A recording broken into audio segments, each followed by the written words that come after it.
Marlène et Jean-Claude te présentent pour 2026 la série qui s'intitule « Voici, il vient ». Merci pour ta fidélité et que l'Éternel continue de t'éclairer tandis que tu découvres la vérité. C'est toujours avec plaisir que je te retrouve.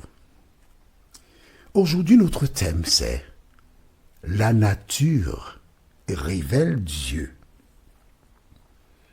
La référence se trouve dans le livre de Psaume chapitre 147. Avant de l'aborder, prions. Notre Seigneur, notre Dieu, il existe beaucoup de personnes qui aspirent à te connaître. Mais dans ton omniscience, tu as tout prévu. Alors que nous ouvrirons le Saint-Livre, que le Saint-Esprit continue de nous éclairer, nous t'en prions. Au nom de Jésus, pour ta gloire éternelle. Amen.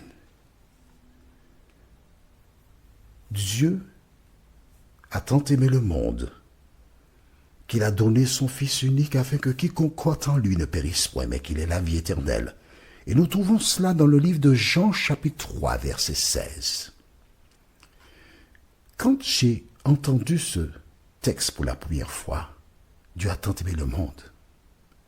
J'ai ensuite lu un autre texte dans Matthieu 24, verset 14, qui déclare, alors Jean 3, verset 16, maintenant tu peux écrire Matthieu 24, verset 14, déclare, cette bonne nouvelle du royaume sera prêchée dans le monde entier pour servir de témoignage à toutes les nations.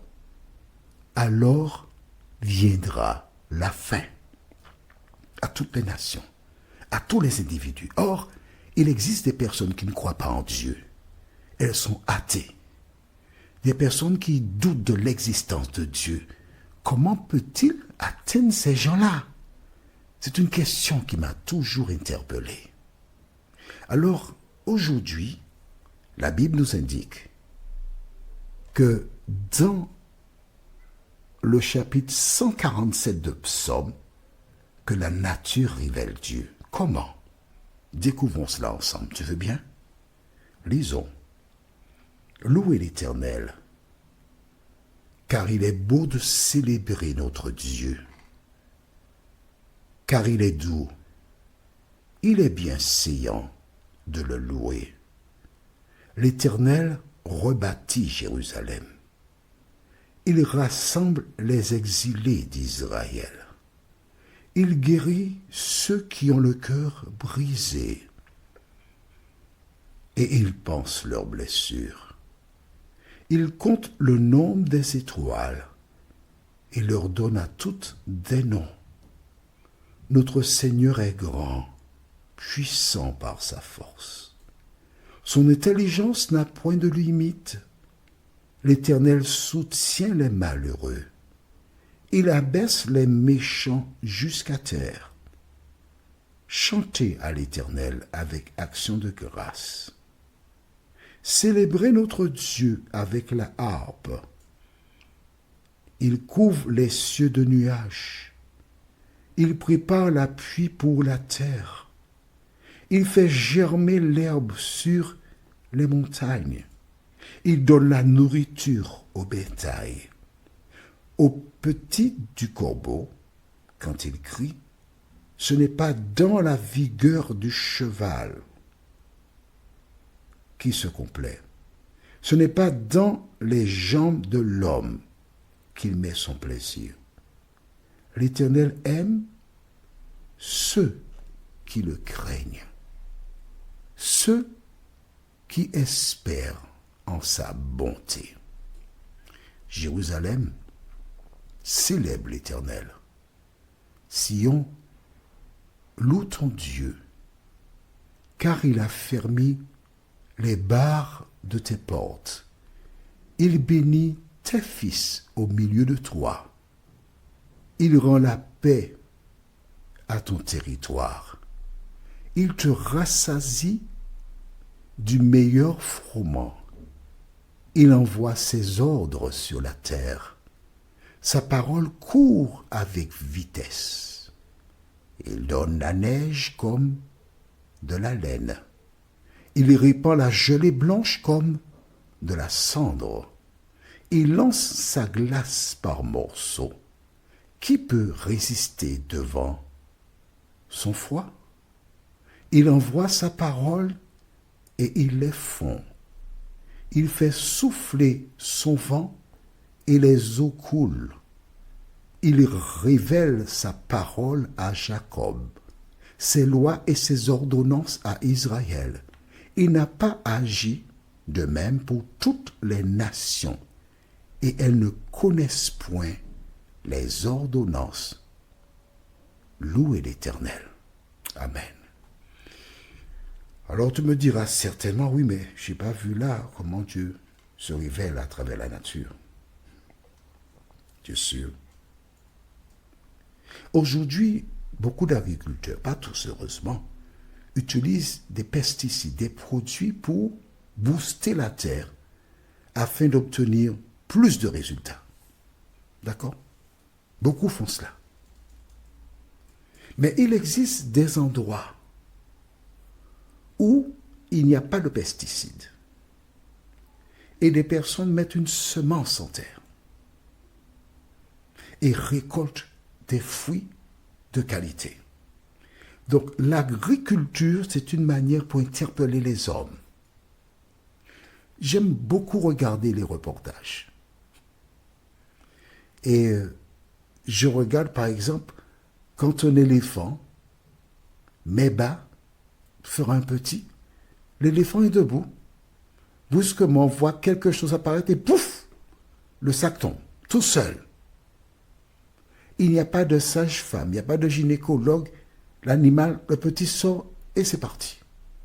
Le cheval, pareil. Alors, ceux qui élèvent les chevaux ont un gynécologue, mais non, pas gynécologue, non, vétérinaire qui vient. Mais dans la nature, les étalons et les juments qui sont libres dans la nature n'ont pas de vétérinaire.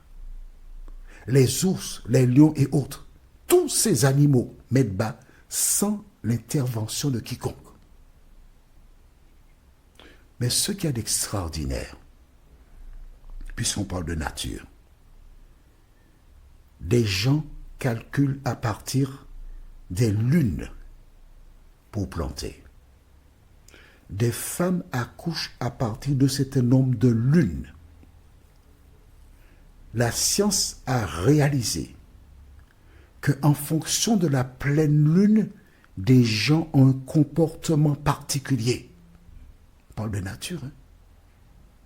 Il y a des périodes où on peut aller pêcher et d'autres on n'ira pas à cause de la lune. Alors, tous ces éléments invitent à la réflexion. Mais il y a un qui m'a toujours interpellé, c'est la circoncision. Où le peuple hébreu était dans le désert et ils ont commencé à pratiquer la circoncision le 8e jour après la naissance. La question que tous les scientifiques devraient se poser est la suivante. Comment un peuple nomade pouvait-il savoir que c'est 8 jours après la naissance qu'on peut faire une telle opération? Pourquoi? Parce que c'est à partir du 8e jour que le système pour la coagulation se met en place. Si ces gens sont honnêtes, ils sont obligés de reconnaître qu'il y a une puissance qui inspire à son peuple à faire la circoncision 8 jours après la naissance du bébé. Et cette puissance qui les a inspirés n'est autre que le Créateur, l'Éternel des armées. Voilà donc pourquoi nous pouvons dire: les cieux racontent la gloire de Dieu et l'étendue manifeste l'œuvre de ses mains. Quand tu regardes, je t'ai déjà parlé du cocotier, mais quand tu regardes parfois des chatons qui naissent avec des couleurs différentes. On aurait dit que c'est de la peinture. Qui a fait une chose pareille? Dieu, à travers la nature, nous parle. Mais sommes-nous suffisamment attentifs pour entendre sa voix? Le thème que nous aurons la prochaine fois sera « Dans l'univers ». Nous lirons le psaume 148. Dans l'univers. Prions. Notre Seigneur et notre Dieu, merci pour la parole. Si nous sommes sincères, si nous cherchons de tout notre cœur, nous trouvons la vérité. Seigneur, alors que tout nous montre que tu reviens bientôt, continue d'interpeller de diverses manières celles et ceux qui sont sincères, afin qu'elles te rencontrent, nous t'en prions. Merci Saint-Esprit, au nom de Jésus. Amen. Que l'Éternel continue de te bénir et il me tarde de te retrouver. Nous sommes parvenus au terme de notre réflexion. Si d'aventure tu as une question, il te suffit d'envoyer un message par le biais de WhatsApp au numéro suivant, plus 596 696 88 93 93. Et alors Jean-Claude, moi, je me ferai un réel plaisir de répondre à ta question.